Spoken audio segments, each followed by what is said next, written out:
we're going to measure, or you're going to measure, and this is optional, okay? Let me just say, any of these exercises, you can go, no, I don't want to do that, Adam. I don't want to. That's fine. But this is perfectly safe, by the way.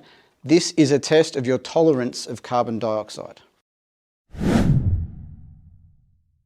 All that means is it's seeing when you get the signal to breathe.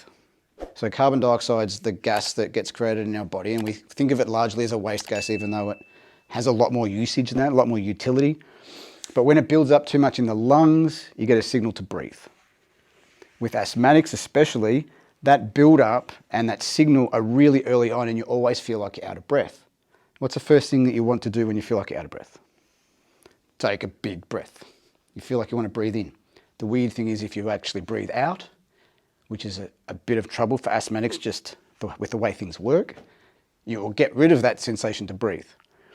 And Buteyko's idea, Dr. Buteyko's idea, was if you can get less sensitive and more tolerant to the buildup of carbon dioxide through practice, you don't feel as breathless. And because you don't feel breathless, you don't overbreathe. And it's kind of like a self-fulfilling prophecy. It's a positive feedback loop. So the first thing we do is we test what it feels like to have that carbon dioxide build up. And this leads into clearing your nose as well. So the idea is, and everyone, I can tell everyone's breathing through their nose, which is awesome. We're just going to continue breathing in and out of the nose, and on a full natural exhalation. And what I mean by that is just breathing out all the way, but not forcing out that last little bit of breath. So that's full natural for me. I can still breathe. I've still got residual amount of air in my lungs. Not, and then don't do that if you're asthmatic. It's awful. So anyone had to do a peak flow meter at a doctor's because of asthma? Worst thing ever. I was like, why is the doctor getting me to breathe into a device that makes me want to have an asthma attack? So this exercise, you will look a little bit funny, but no one's looking. I'm looking at you, but no one else can see you. It's all the back of people's heads. You'll be fine. You breathe in and out on a full natural exhalation. You pinch and hold your nose.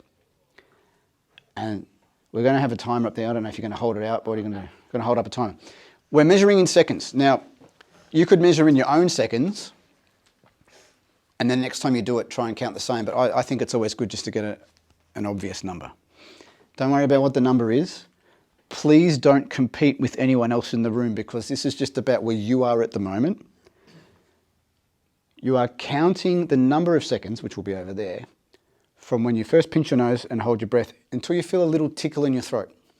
The little tickle in your throat is a physiological sign to breathe.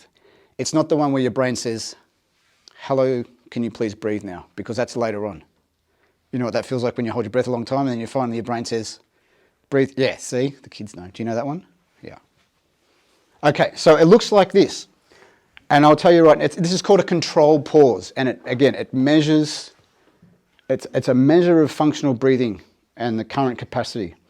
What we aim to do with the Buteyko method is increase it. Now, I've given the game away, but please don't, honestly, if you try and count a higher number, it won't tell you anything. It'll just look really good on paper, but we're not worried about that right now. So it's in and out. Assume I'm not talking. Pinch and hold until there's a tickle here. I'll do one for you, and it'll be very short because I've been breathing a lot, so my tolerance will be very low, and I didn't have a good night's sleep. Normally, you would sit and just breathe through your nose for 2 to 3 minutes to get a calm baseline, which I clearly have not done. If you can see it, see if you can see like a little movement in my throat. We'll see if it works. This will be interesting. I've never done this before. This is the first time. I'm feeling a little bit of stage fright, anxiety.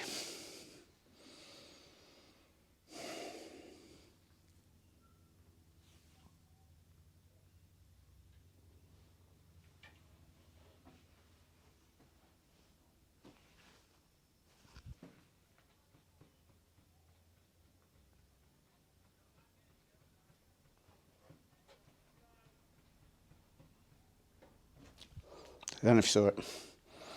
I feel it in my ears sometimes when you go boop. Does you get a feeling of what the exercise actually feels like? If you're comfortable doing it, I'll talk you through starting it. And it's going to feel a little bit weird because we're all going to breathe in and out at the same time. And it'll be a different rhythm to what you're used to. But for our purposes here as a group, so we can actually get into it, we'll just do it together. If you don't want to do it, don't do it.